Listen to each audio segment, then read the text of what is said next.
Then the Lord said to Cain, "Where is your brother Abel?" "I don't know," he replied. "Am I my brother's keeper?" May God bless our reading. Africa is not my home, let me tell you that. Kenya is not my home. Texas is not my home. California is not my home. I'm inviting you to my home, and my home is in the kingdom of God. Amen. I'm inviting, come to my home. Can you promise? Can you accept my invitation? Yes. Yes, I'm inviting all of you to come to my home. Welcome. Thank you so much for accepting my invitation. Coming to this my home, you don't need any preparations. Yeah, everything has been covered. Just come. Just you say, yes, I'm coming. Come home, ye who are weary, come home. Tender and just tender, calling for you now. Come home, come home, come home. I'm going home. I am already in my home. I'm only wondering, will you be there with me? That's the concern I have. Now, before you come to this, my home, before you come, there are two things you want to consider before you come. I wish you were here from the time we started.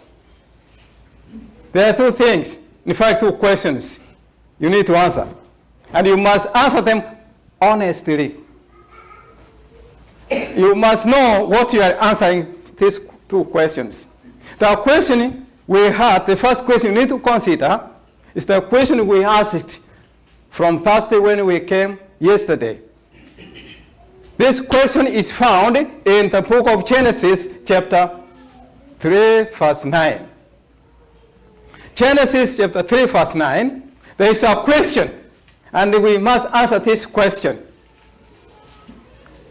The one who's asking the question is the one who is the father of my home. The one who is saying, yes, everybody come home, come. So he's asking a question.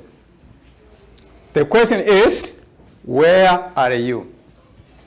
That's the question. Do you know where you are? You will ask that question. You say, yes, we are in this church. Rancho Cordova. Yes, we are here. But is that the answer? Required? Where are you? That's the question. Where are you? This question came under the context of the relationship between God and the people. God had a relationship with his people when he created them. Now something happened. And what happened broke the relationship. The link between God and his people was broken. You know, when preachers break and you want to cross over, can you make it? Have you ever heard of any preach breaking? You see, well, there is no connection now. The preach has been, like in New Jersey. There was something which happened to one of those, that big preachers. And the people could not cross over to go to do their business. So once the connection has been broken, there is no relationship, there is no communication between the other party and the other party. Because there is nothing that can make you to go over to the other side. So the bridge between God and his people was broken. And we know that's the story of Adam and Eve. How Adam and Eve did not trust God enough. They disobeyed God. God says, do not do this, don't eat from this tree. And they went ahead and ate from that tree.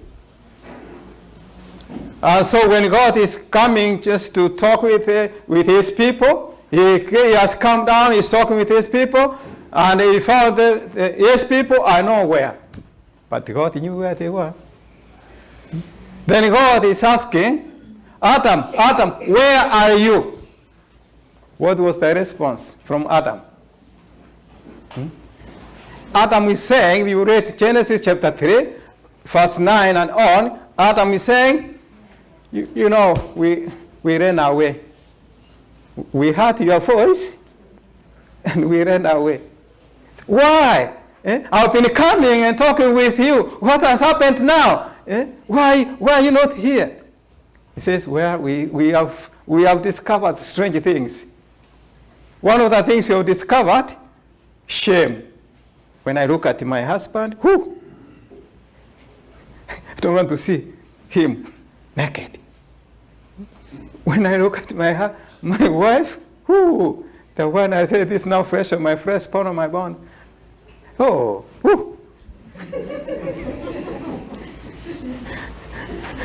So what do we do? So okay, we can fix some things here. We can fix some things. We go get some leaves here. Come quickly, I don't want to see you. Do it quickly. Do it. I don't want to see. You're naked. Do it quickly. So they did it. That's what they were doing. And he goes, hey, my children, you don't know what you're doing. What you are doing really does not work. It doesn't work. Let me make something better for you. And God came down seeking his people. And that's why this weekend we said, rescue the perishing. Who can sing that one line for me? Rescue the perishing, care for the dying. That's 3:6 what? 3:67. 3:67. We want to see how God is calling, God is coming down. And he said, there's some, so he came to rescue. He came to rescue. And remember the question is, Adam, where are you? Where are you? Okay, then Florence, let's sing that piece. The line 3:67. Okay, 3 go, all of us now. And this, we need to go home with this understanding of rescuing the perishing. And we want to ask a question. The second question is concerning who is the perishing. Okay, there you go. Rescue the perishing, care for the dying, snatch from the from sin and the grave. Please, if not one, bring them fallen. Take them, O Jesus, the mighty to save.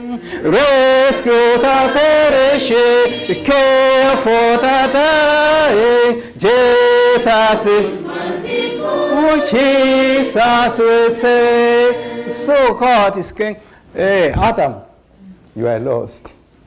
So he came down to look for Adam and Eve.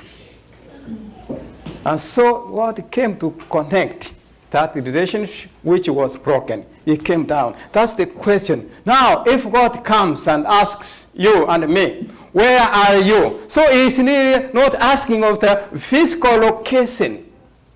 He's not asking that, are you in your house? Are you in the church? He's not asking of the location. He's asking of the relationship between him and you. How is your relationship with me? Is it a sincere relationship? Do you know me?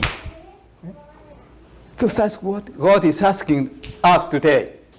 How is your relationship with your God? How is my relationship with my God? Maybe it comes on this day, Sabbath. How is my relationship in terms of Sabbath observance? Do I know which day God says I should worship him? 6 days do all your work, but on the 7th day do not do anything. This is a day, special day. Americans call it quality time. You must have quality time. This is quality time with God. 24 hours of quality time with God. So he comes and says, how is your relationship with me in terms of this quality time? Where will he find you? Will he find you worshiping him? Or will he find you doing something else? Where are you? If it comes in terms of serving him, let's mention like tithes and offerings. When it comes to say, how are you? Where are you with your tithes and offerings? What are you going to say? I don't have enough. I have too much bills. What are you going to say? We thank God for this church. Like last month, last July, his budget for you here was $1,700. And you were able to give $1,762, which means you are at a surplus of $62 over. So we thank God for that. We thank God for those who made this budget. Were you one of them? Or some other people gave, and what did you give? And this month, August, you have the same budget, $1,700. Are you going to be one of those who are going to make this budget for this church? So when God comes and says, where are you in all your relationship with him, how are you going to answer him? So God came down to ask Adam, how is your relationship with me? And then God made a plan, and that's the plan of saving them. He says, stop your foolishness of trying to get leaves and make clothes. I can make better clothes for you. And so God, that voice of God was a voice of love, voice of caring, voice of ask our children questions. We raise voices. There's no love in that voice. There's no kindness. It's two bad voices. Sometimes it's even spouses. When you ask a question, who did this? Who did this? Where are you? Where are you? So the voice, like in Africa, they were saying, when men come home, when they make those kind of sounds, voices, even rats, mouse run away. Because it was so like thunder. So even rats in their house, they hide themselves because of the tone of the voice. So that's what they were saying that, and I don't think it was practical. But that's what they used to say. So my friends, God came down with that soft voice to Adam. Adam, where are you? So you need to know where you are in your relationship with our Lord.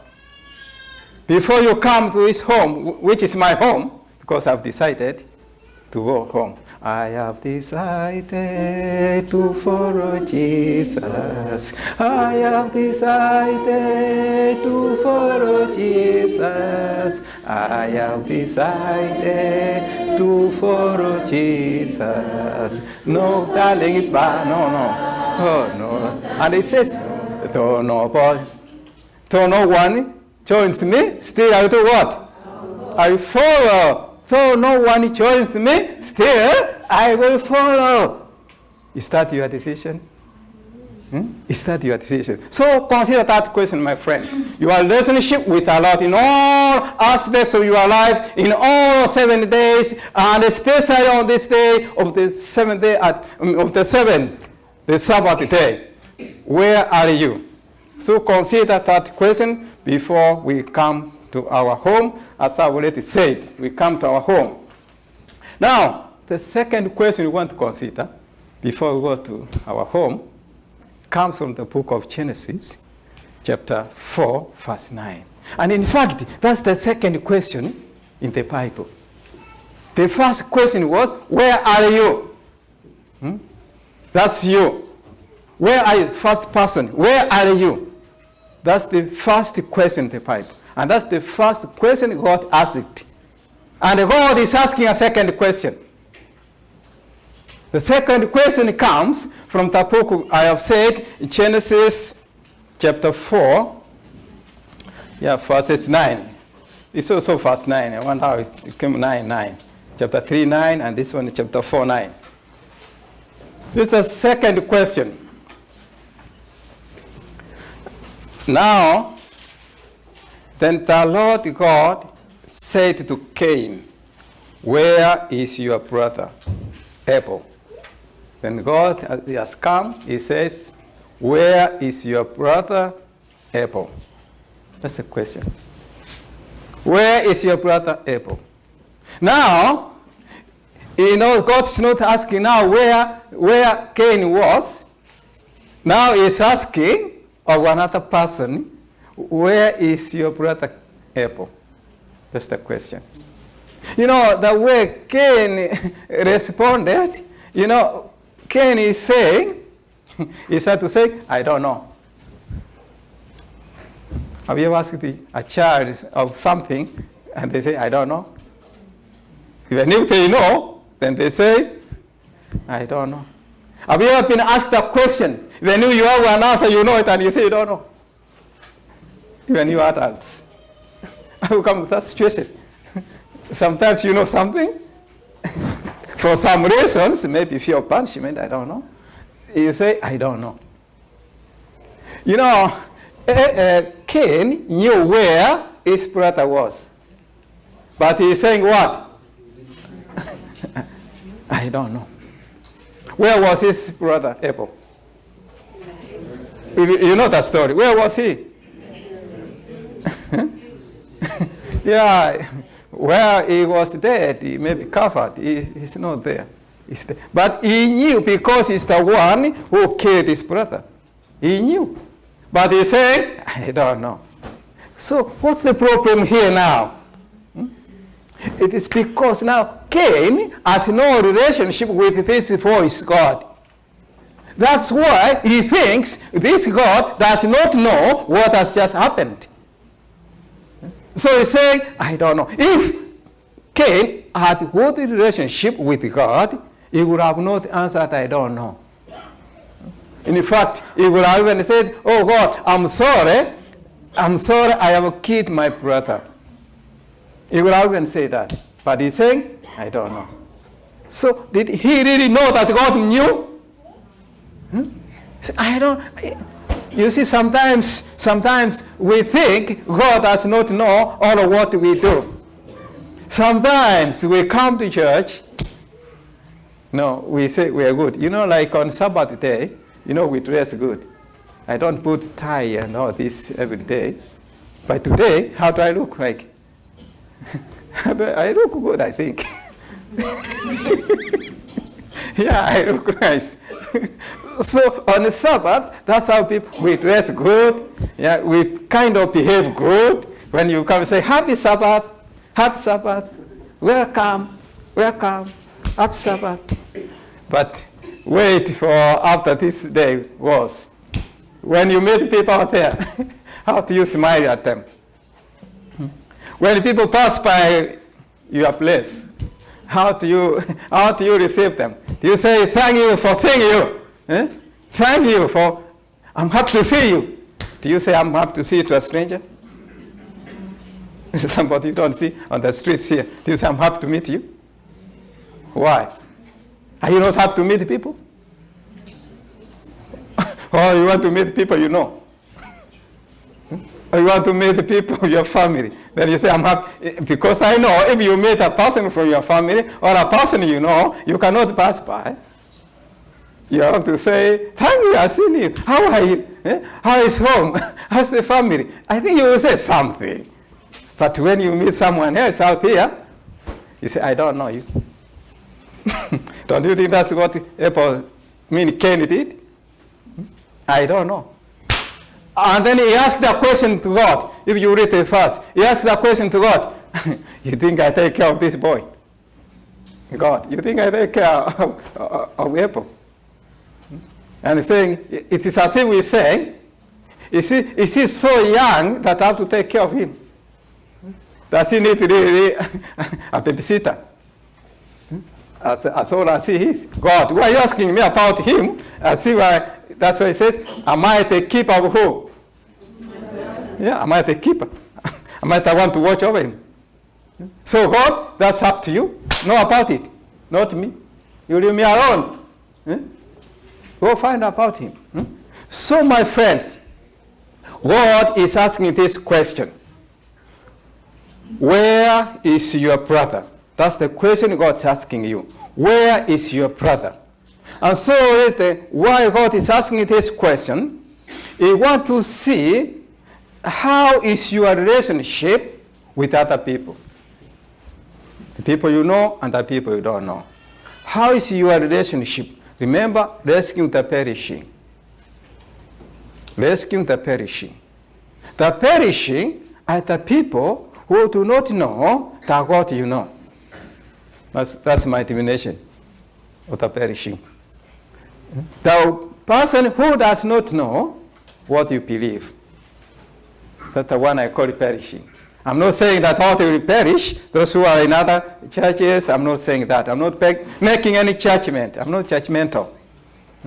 But what I'm saying, the one God is asking us about is the person who do not know the God you know, the person who do not know the God you believe in or your beliefs. That's the person God is asking. Where is that person? What have you done to that person? Where is your person? And so it's coming, so it will also say, where is your husband? Where is your wife? Where is your child? Where is your neighbor? Where is your roommate? Where, young people, where is your schoolmate, your classmate? Where is your associates? Where is the person you met on the streets? That's what he's asking. Where is that person? Are you going to say, I'm not the keeper of other people? Am I a keeper of other people? Yes, we see here, Cain is killing his brother. And why Cain is killing his brother? It is because Cain has no relationship with God. Because if he had this relationship with God, God is love, then he would have loved his brother. It is not because of the sacrifices. We know the story that God accepted Abel's sacrifice and Cain's sacrifice was not accepted. That's the story we know. But why did God say, I don't want to accept Cain's sacrifice? It is because of the relationship, the understanding these two boys had about God. One went with self-love, self-interest. He wanted to give anything, even if it was not a requirement of God. He said, okay, I can do what I want. And God is saying, no. Like some people say, well, any day is a day. I can make any day to be a worshiping day. The seventh day can be any day. I can count so long as, Sabbath means rest. So I can rest any day. But is that what God says? That any day is any day? That any day can be Sabbath? Is that what God says? But we have our friends, many people who say any day it can be a resting day. No, that's what Cain did. Cain just gave an offering because he said, oh, even God can accept whatever I give. No, my friends. You give what God says you give. And that's what God says. You are my friends if you do what I say, I tell you to do. If you do what I tell you, not what you want, not what you want God to do for you, but what God wants you to do. That's all what God is saying to us. Not the way we want, but we have to come to a point where we say, God, what do you want me to do? And so Cain killed his brother, and then God has come down and is asking that same question, what is this that you have done? Where is your brother? Cain is giving all of these questions. Another thing I have learned about this story, what happened here, what bad thing or what wrong thing did Abel did to his brother Cain in order to be killed? What wrong did Abel did to his brother Cain? What did he do? So when you have good relationship with God, you don't have to do something wrong to be attacked by the enemy. Do you get that? You don't have to do something wrong if you have good relationship with God to be accused. You don't have to do anything wrong. The Bible says from the book of Matthew, I think this Matthew chapter, what's that? Chapter 5, where it is saying that the devil can accuse us not because of what we have done, but he can accuse us even from what we have not done. That's we read from Matthew chapter 5, verse 11 and 12. He says, people can accuse us. Maybe let me read that one, because I say I have a few minutes waiting, still remaining. Okay, he says here in Matthew chapter 5, verses 11 and 12. We can open that quickly. This is what it says in the book. And this Jesus saying, he says here, blessed are you when people insult you, persecute you, and falsely say all kinds of evil against you because of me. Rejoice and be glad, because great is your reward in heaven. For in the same way they persecuted the prophets who were before you. He said, blessed are you when people insult you, persecute you, and falsely accuse you. Blessed are you. And the word in the original language of this statement says, happy are you.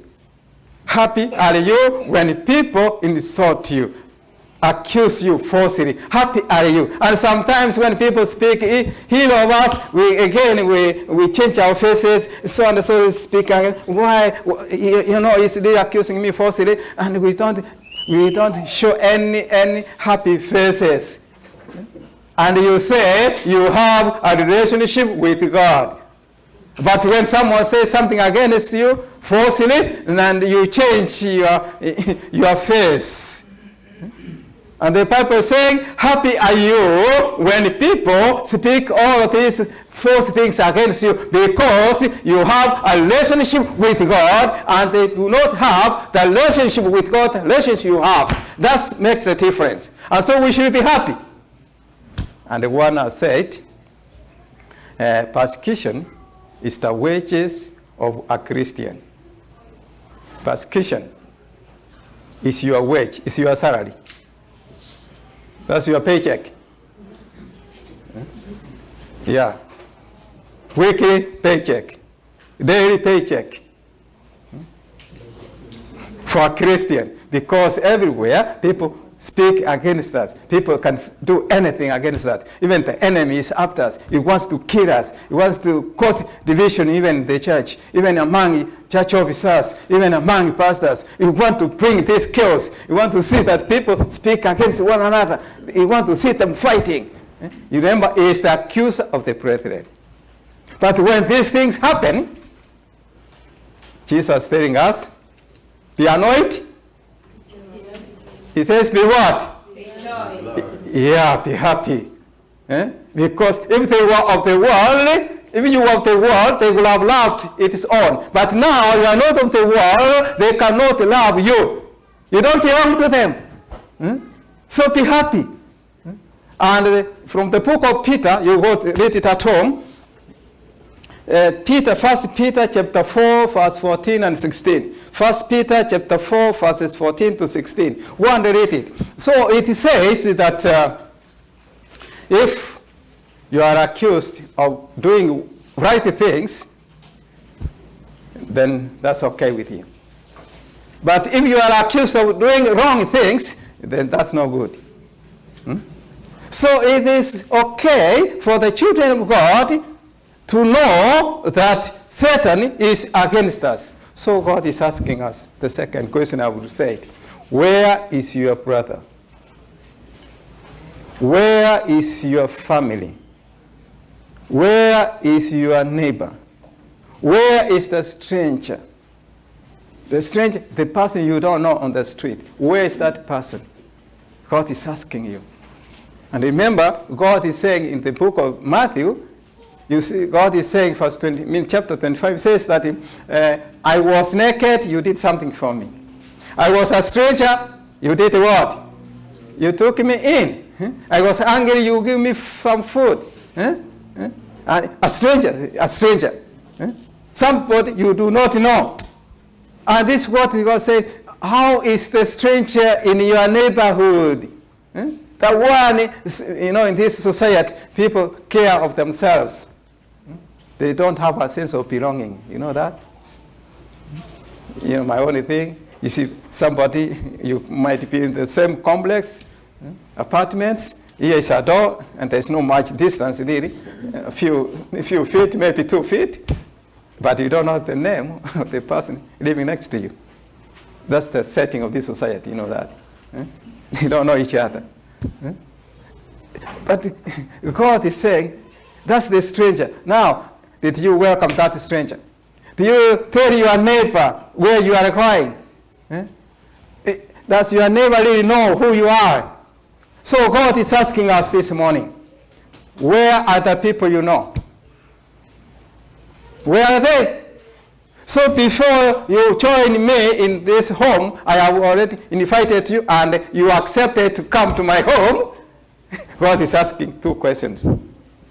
How is your relationship with him? Second question, where is your neighbor? Where's the other people with you?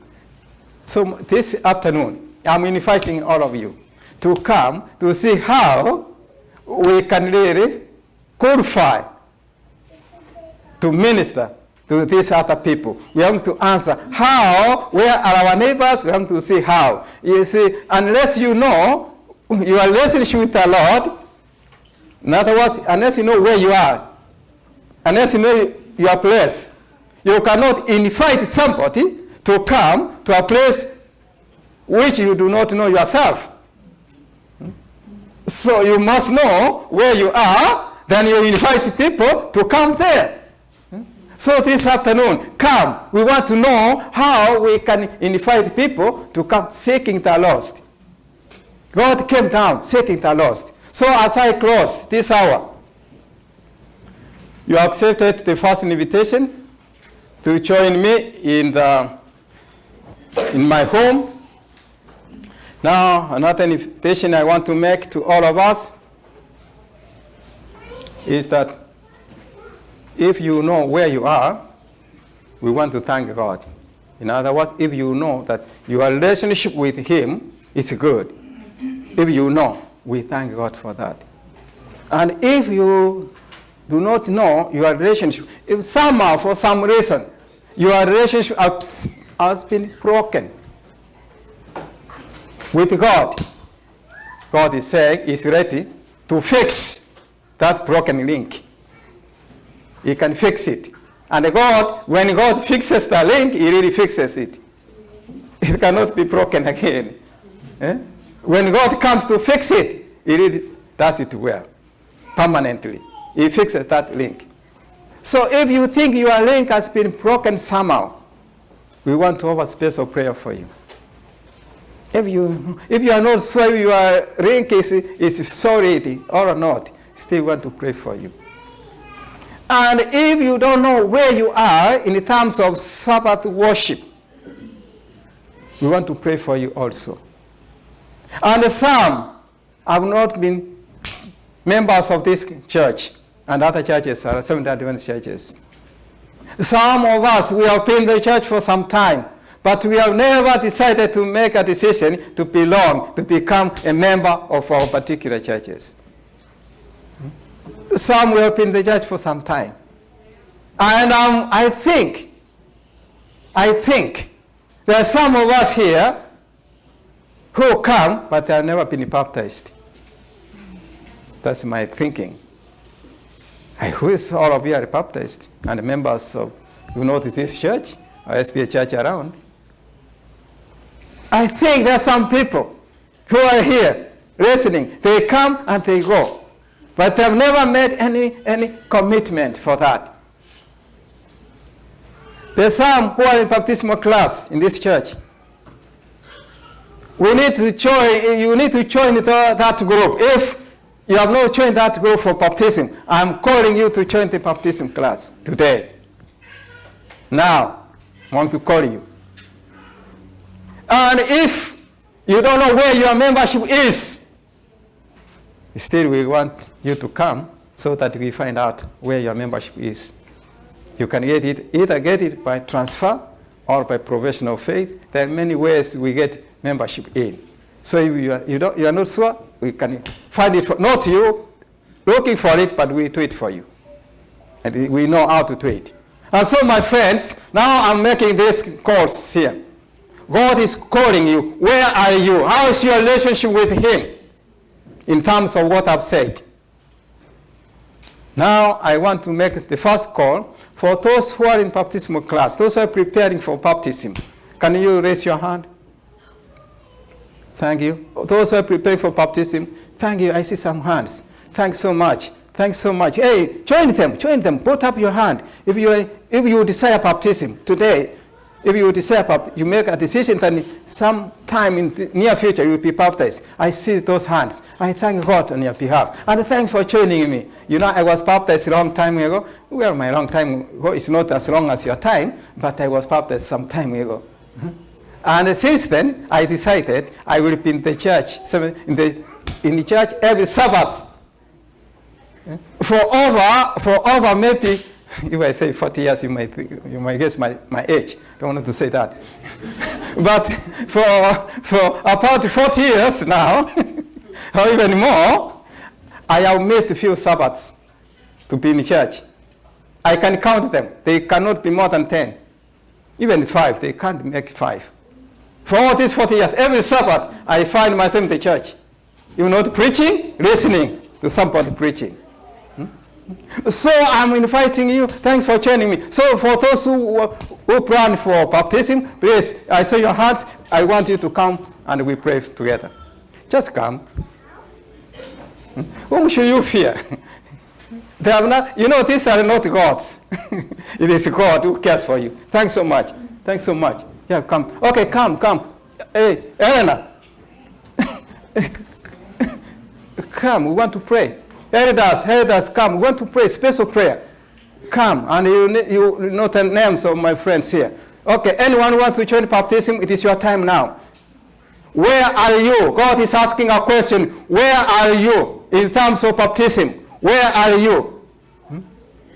Where are you? Anyone who wants to join? Okay, let's go to perishing. Let us all stand now. Let's go to perishing. Okay. Mokera too. Can you come and pray with Esther?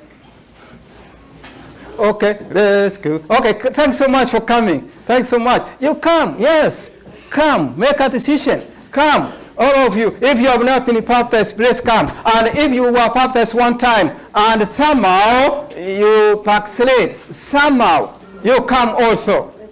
Yes, there's second baptism. There's no sin for that. You can come. 367. Okay, so they're coming. So elder, take the names, take these names here. Know who they are, write their names and phone, contact information. I will be talking with them on phone. Okay, I need to contact information. Get a paper and get these names because these are my brothers and sisters in the kingdom. You see, I'm happy. Yeah.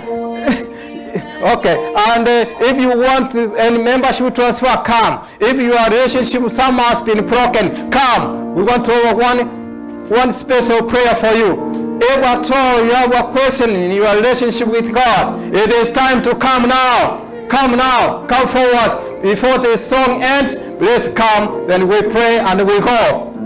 Make up your mind. Come. Where are you? Where is your brother? Come. Where are you now? Come. Okay, let's sing as God's people come forward for special prayer. Rescue the perishing, care for the dying, snatch them in sleep, from sin and ungrave. Weep on the killing one, meet them now for him, tell them of Jesus the mighty to save. Rescue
Okay, we stop there.